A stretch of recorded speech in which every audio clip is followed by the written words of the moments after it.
her towards her parents' house, the meadows of wildflowers and copses of ancient trees that became blurs as the car raced past, the picture-perfect houses of the Dorset village where she'd been born, all thatched roofs, rose bushes and pastel-rendered walls, would always soothe her. Early summer was a remarkable time of year here, when the landscape seemed to burst into life.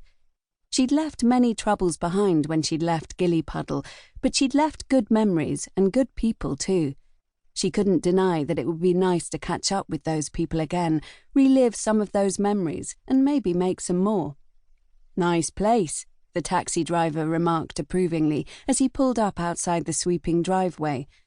Hattie never really thought about how posh her parents' home might look to strangers, but every now and again an admiring, covetous glance would remind her that what was unremarkable to her was very remarkable to others. It was just the place she'd grown up in, just home. But as she looked out of the car window now, she really appreciated for the first time just how imposing and grand it was. Unlike a lot of the cottages in the village, the high roof was tiled instead of thatched. It was much larger than the houses surrounding it, the original facade an elegant Georgian design, while sections had been added over the years. It sat in impressive grounds, dressed in an abundance of mature, frothing shrubs and leafy trees, a product of her dad's love of gardening. They were a mile or so away from the ocean, while the sea fog sometimes rolled this far inland and smothered the house. They couldn't see the sea from here, though being close enough to walk to the beach had always been one of the best things about growing up here. "Thanks," she said, glancing up at the meter and paying him with a note that would cover it. "Keep the change."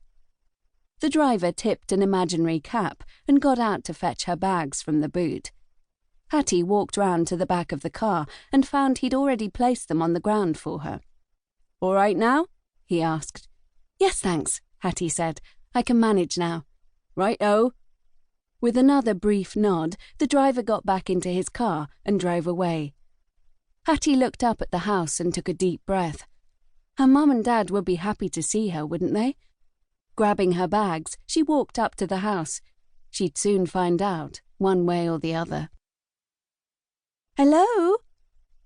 Hattie closed the front door behind her and dropped her bags to the floor. The entrance hall was silent, and she called again. "Hello? Anyone home?" Nothing. Her parents must have gone out, but she'd half expected that. Perhaps a little part of her had almost hoped for it. One thing was certain, she could hardly complain about it when she'd given no warning of her return. Her parents had decorated again.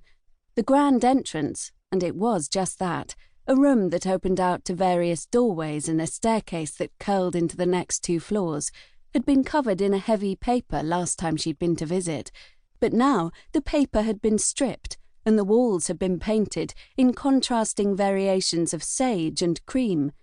It looked brighter, cleaner, more optimistic. The usual gallery of photos remained, however, and with them the pervading sense of sadness, reminders of what was lost, the immobility of time that had choked Hattie during the years before she'd left home. She took a slow tour of the walls, stopping to inspect each image as she reached it. There was her older sister, Charlotte, beaming down with her violin award. Charlotte winning the gymkhana. Charlotte in her school uniform, proudly displaying her head girl badge. Charlotte on her 16th birthday. Charlotte in her choir robes. Charlotte shaking the hand of the mayor and beaming for the camera. Then the one at the end of the row, next to the stairs. Hattie and Charlotte together on the beach, squinting into the camera, smiles crinkling their faces as they held hands, the sun somewhere out of shot but bright and fierce. Hattie could still remember the feel of it burning her back. Hattie would have been 6 or 7 here, Charlotte 5 years older. Hattie had long suspected that the only reason this photo had made it into the gallery was because Charlotte looked so unutterably angelic on it. Hattie herself looked like a smudge on legs, and there were far nicer photos upstairs in her mother's album. Hattie sighed as she gazed at the photo.